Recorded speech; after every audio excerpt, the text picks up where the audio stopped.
Hello, good morning. My name is Eugene Pozniak, and I'd like to talk to you today about medical education in Europe at a point of inflection.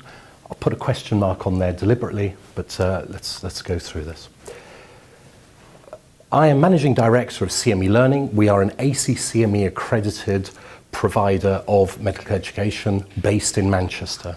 I'm also Programme Director of the European Siyemi Forum. It's a not-for-profit organisation that brings together people interested in Siyemi, and we have a number of ways that we publish our information. So in this presentation, I'd like to look at what is medical education, and then update a previous presentation that you might find on this database of European Siyemi through the ages, because I think that highlights some important turning points that we've seen over the past few years, and then look a little bit to the future, what this means. So to start off with, medical education, what is it? In our respective industries, our own sectors, we talk about medical education, but what is it? This is a graphic that I saw. It's actually from the European Society of Cardiology. They published it several years ago now, but it illustrates nicely sort of the three stages of medical education. Of course, it starts from the first year of medical school, undergraduate training. Undergraduate education is medical education. Then, of course, once they've qualified with their degree, they'll go on to sort of specialist training, residency, junior doctoring, also doing medical education. And the sector that we're interested in the most is labelled here as CME. But whatever we do out of the audience of this video, whether we work in MedComms, in CME, in publishing, sorry, not necessarily publishing, but the core target audience that we're looking at is that prescribing physician, the doctors needing to keep up to date. So that is really, especially in the previous years when we talked about medical education agencies, that was the part that we were talking about.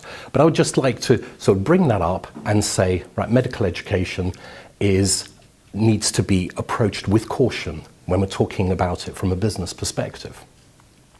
This graphic also goes on to actually show, as well as the ages at which these things happen, at the bottom, the kind of percentage of the total amount of effort that an individual doctor may go through of their education, and they spend little time actually doing the CME side at the end, hence that 10%.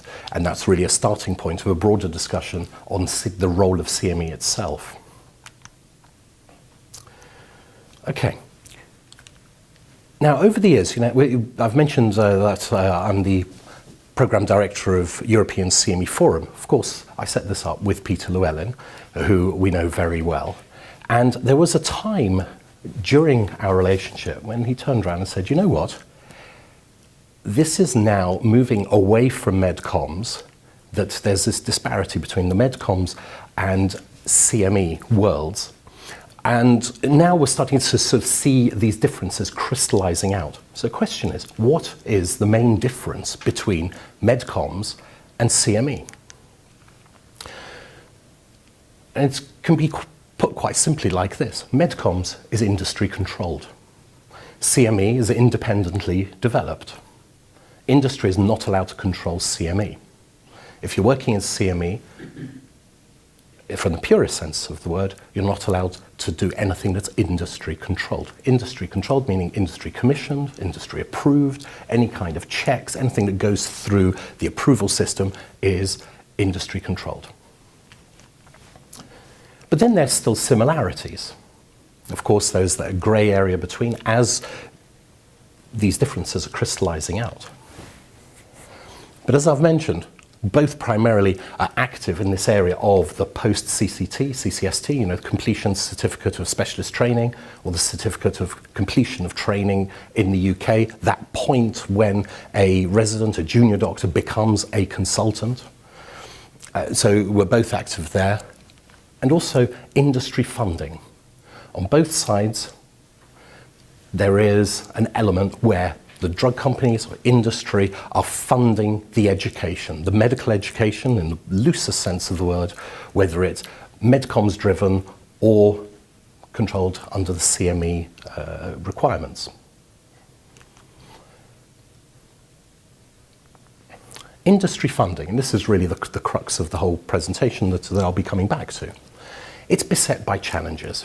People don't know, where does the money come from, who's accountable, who's responsible, why am I having different people signing off, different departments are involved in the different bits of funding when it comes from industry. Basically, gone are the days when you could turn around to a drug company, to your rep, to your representative, and say, we're looking for funding for this, please sort it out, and then the money would come in. And when I'm saying you, I mean MedComms agencies, I'm talking about Siyemi providers, I'm talking about individual doctors, maybe looking for funding for travel, medical societies looking for funding of whatever it may be, whether it's exhibition stands, paying for satellite symposia, sponsored lanyards, to whatever. These days are going now. And this is a graphic that was presented at the 9th European Siyemi Forum meeting in 2016 by a group from industry, the International Pharmaceutical Alliance for Siyemi, and with Marie-Claire Picard, at the time the Deputy Director of FPIA, have devised this schematic to demonstrate the differences between the types of industry funding. But before I go into too much detail, let's take a step back. Let's just take a look at European Siyemi sort of through the ages. And there seems to be these years of development. There's the birth and early years of Siyemi. So just using Siyemi as an example, because the topics and the issues come out really on the back of the evolution of Siyemi in Europe. There's a development phase, there was a period of confusion, and I'd like to propose now that we're in this era of a new order. Let's look at the three main stakeholder groups.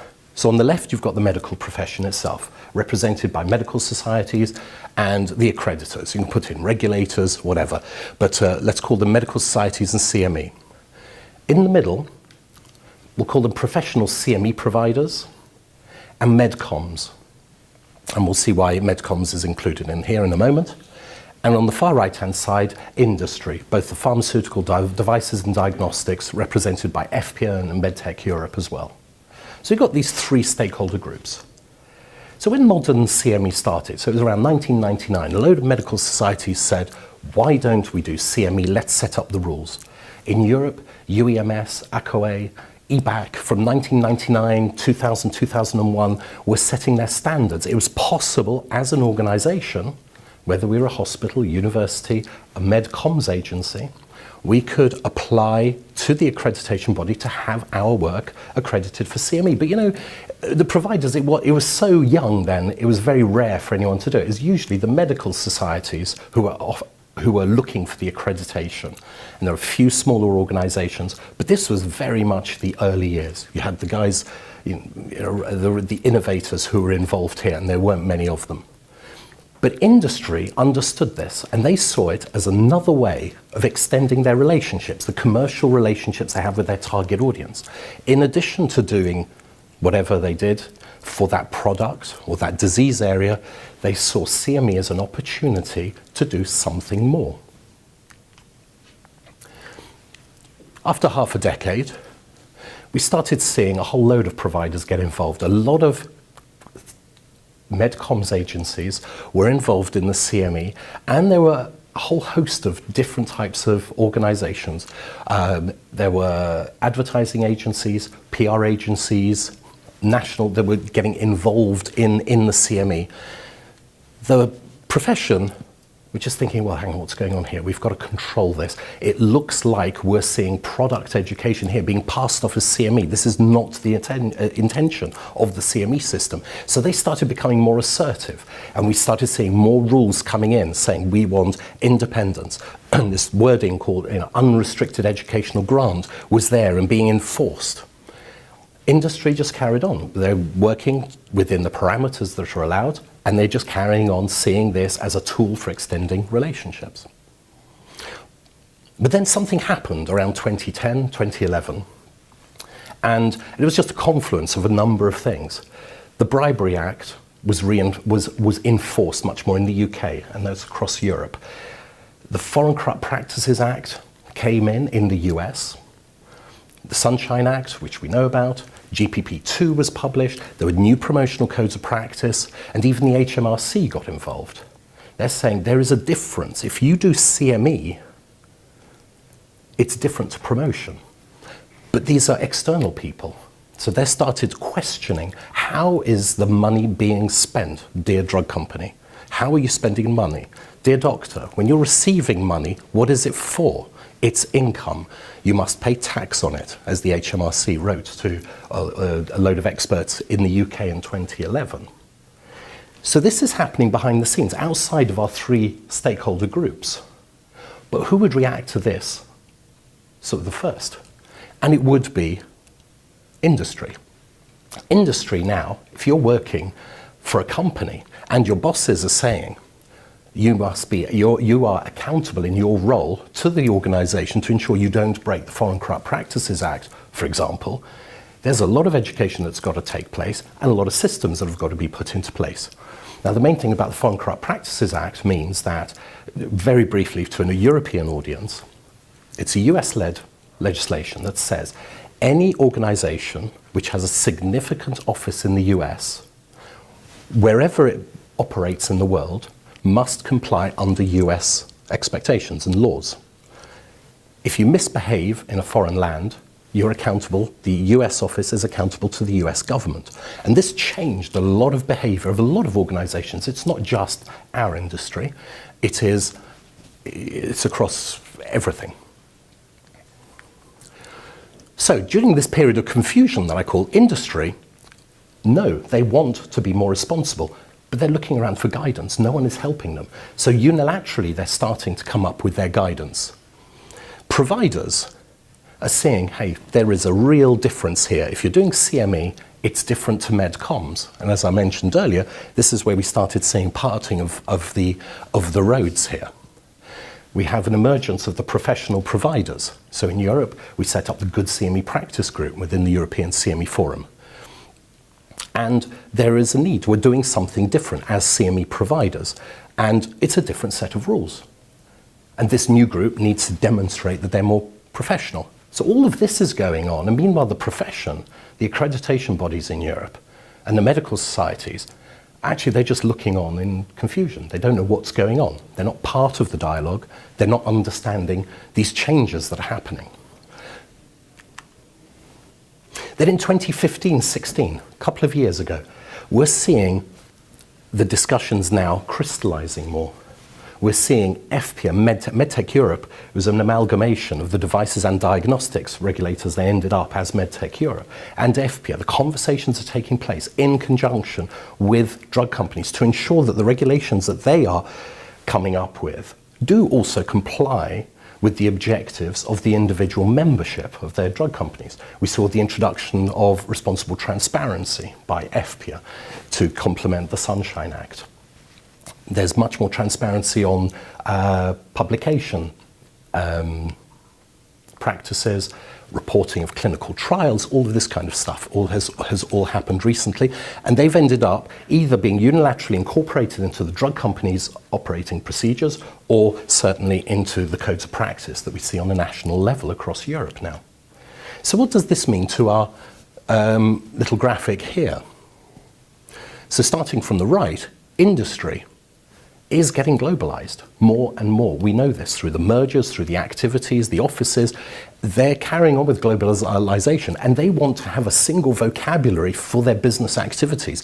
They are harmonizing standards internally and they're talking through their regulators with other companies to see what do these standards mean. And I would like to put down this thought, just looking on from a personal perspective, that actually industry is probably the main drivers of change in Europe when it comes to CME, and possibly even starting to define what is good practice. CME providers are actually very happy to work to rules. Give the clear rules to the providers, they will follow them. Now they're looking much more to quality. They want to get away from the bureaucracy. It's an activity that should be driven by quality and patient outcomes, not by bureaucracy. And the profession itself, the accreditation bodies have I can't think of any major accreditation body that has reviewed and adapted their standards to reflect these changes since they came up with those first rules in 1999. Some have said, oh yes, we have version 2.0 or something, but it doesn't actually specify this. The version 2.0 is still saying MedComms agencies can be involved in CME. They can't. They're still saying it should be done through unrestricted educational grants. We can't. There's no such thing as unrestricted grant. Yeah? If someone hands over money, it's not limitless fund, it's not unrestricted, it's capped, isn't it? You apply for grant funding, you say, I'm applying for €2,000. Not 3,000, it's not unrestricted, it's 2,000. And you can't say that €2,000 is going to go into dermatology education. No, if the grant is for cardiology, then you have to spend it in cardio. There are a whole host of restrictions there. So what are we talking about? We're talking about independence. There needs to be separation from industry. But it's just an illustration that the wording needs to be brought up to date. And a lot of the profession are even more confused and surprised as to what's going on. And they're sitting back probably thinking, why is it that everyone else is writing the rules on how we receive funding? So what is going on? So if we look at the profession, I'll split it into the four groups, as I've mentioned: medical societies, the accreditation bodies, national regulators, and individual doctors. Medical societies, traditionally, they get over 85% of their funding directly or indirectly from industry. This has to be admitted. It's not through private funding or hospitals or whatever. It comes through industry, either directly or indirectly. Industry is questioning, legitimately, the commercial value of any funding that they may give. So we started seeing this still possibly more than a decade ago when companies started looking at the value of running exhibition stands at conferences. You know, as the regulations were changing and the drug companies couldn't give away cuddly toys or iPads or whatever to attract the audience, the delegates could only go to the exhibition stand for medical information. Well, of course, the attendance started dropping off. Companies started thinking about this. And they're saying, well, if we're looking at the return on investment of this, there are probably other ways, better ways of spending their money. So these questions have been going on for 10, 15 years already. And now, due to the changes that are going on, industry is not handing over sponsorship as much as they used to. There has to be definitions of how that money is going, and the medical societies are seeing this as a reduction in their overall income. But industry is happy to still give grant support, and the medical societies that do not understand how to get grant support will be missing out on this. And in parallel with this, they're also thinking carefully about what the purpose of their own societies are. You know, do they this sort of annual activity where no one can criticize you for repeating what your predecessors did is now changing.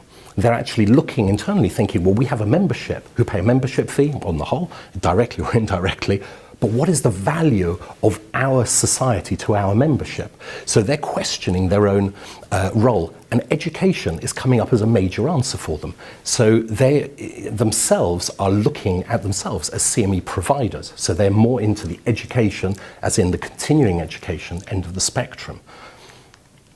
The accreditation bodies themselves, the national and European standards, the requirements are not aligned. Year after year, actually, there are more ways of getting something accredited for CME in Europe than there was the previous year. These standards aren't harmonizing. They're not talking to each other. They're not coming up with a single vision as to what CME should be in Europe. The credit system, just that certificate at the end of the day, what to do with that credit, is only meaningful on a personal level, and it varies by country. It's really quite confusing. And the CME accreditation systems, if you look at them, actually they don't look at it much more than, did you participate in the education? Did you learn something? Might you change something? Oh, okay, there you go, off you go. So it's not actually joining up the purpose of CME, which should be to improve performance of healthcare professionals, to improve the patient outcomes, is missing from the CME equation in Europe. the national regulators and the individuals as well, Siyemi is not actually seen as a high priority. The purpose is unclear. It varies from country to country and on a European level.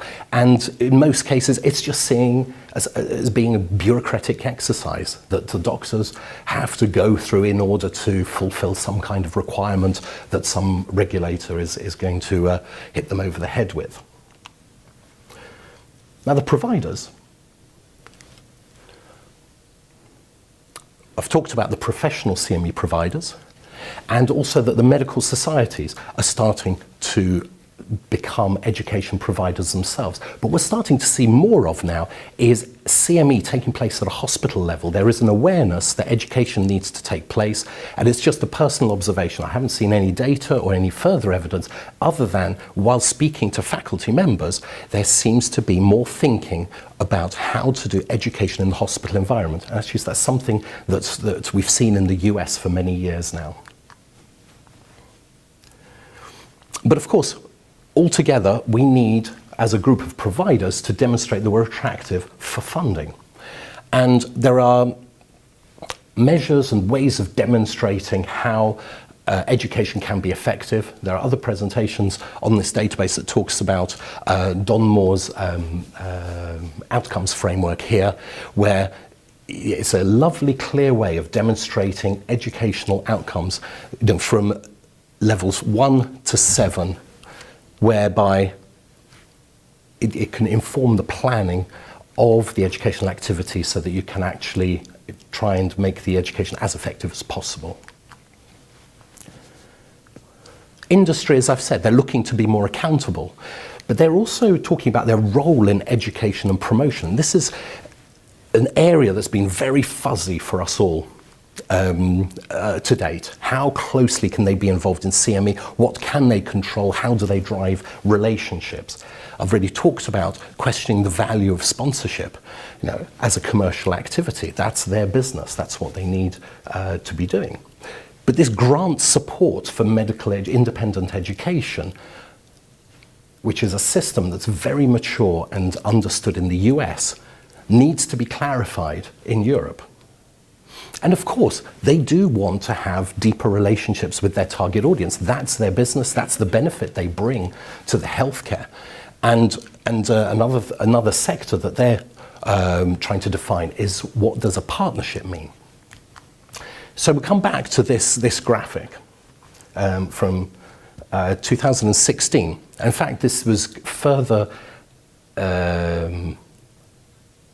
explained in a paper that was published in Journal of European Siyemi in 2017. The references at the bottom there and also at the end of this presentation.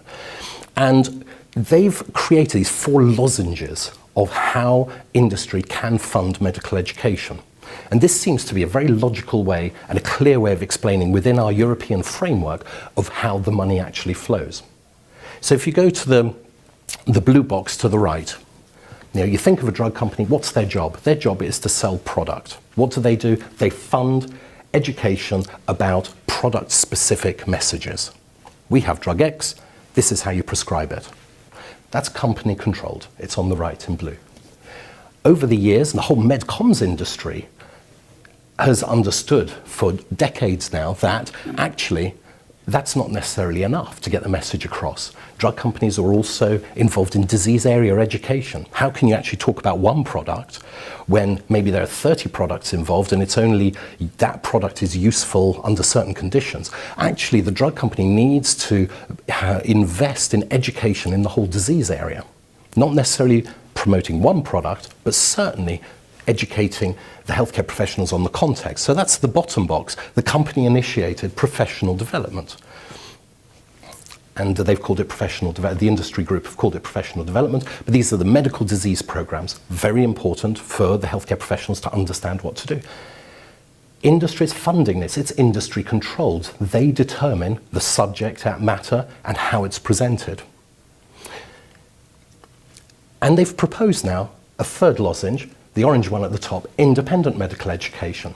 This paper actually goes through and describes there is a way where industry can hand over funding which is for independent education, and other than making a few stipulations up front, maybe responding to the request from the provider through the RFP process, the request for proposals, could come up with an idea for a fantastic educational program. They'll say, yes, we will fund this, but the mechanism is in place for them to hand over the money, step back, and have no control over it whatsoever.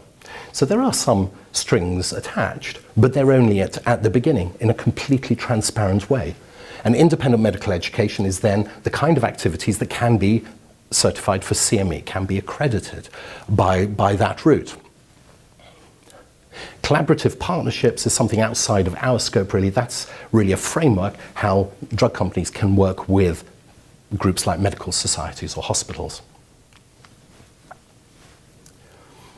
So, what about the future? So going back to our graphic here, looking at sort of 2018 out.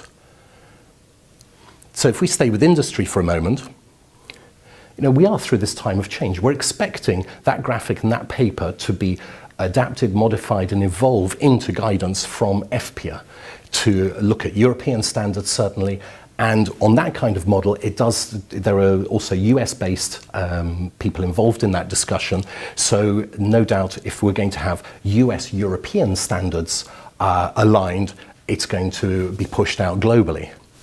CME providers, we see the provider community actually professionalizing much more, and they're even starting to work with medical societies and hospitals to look after the education, development and delivery for them, as well as their own sort of industry, and looking towards higher quality standards. If there's clarity in the funding, clarity in the accreditation, and transparency in how this all comes about, then the providers can focus on quality and doing the job properly.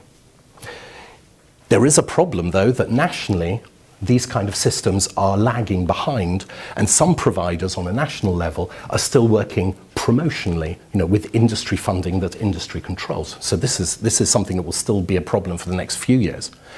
And looking at the profession itself, the medical societies and CME accreditation bodies, we already know 2018 is going to be a difficult year.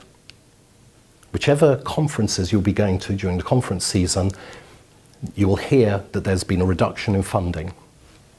And this seems to have taken a lot of people by surprise, but if you're working within the industry codes, this has been writing on the wall for a very long time. The European accreditation bodies will need to harmonise their own standards and their credits. They must talk to the national bodies, they must reflect and see what the purpose of their own activities are in order to support this whole ecosystem. And we're starting to see a rise in the national systems themselves. As the individual governments are looking at, we have to remember the CME is controlled on the national level, it's not a European thing. But the national systems now are looking, questioning, tying in CME with quality improvement or workplace learning or patient outcomes. There is a move this way to make CME higher value on a national level. So we will start to see this. So I'm coming to the end of my talk. I've given you some examples here of further reading to take a look. The actual paper that the industry group have come up with. The ESC board, the European Society of Cardiology, is one of the leading medical societies when it comes to discussion about CME. They recently published an update to their own position statement on the role of medical societies and CME. A very interesting read, and this time it's open access, so it's easy to get into. Robin Stevenson, our own editor-in-chief of the Journal of JECME, and Don Moore, the inventor of the outcomes framework, the pyramid that we all work to, recently had a paper published in JAMA with some good European information about that. And also the Sheila Farrow and the Good CME Practice Group published a paper on setting standards in CME. Thank you for your time.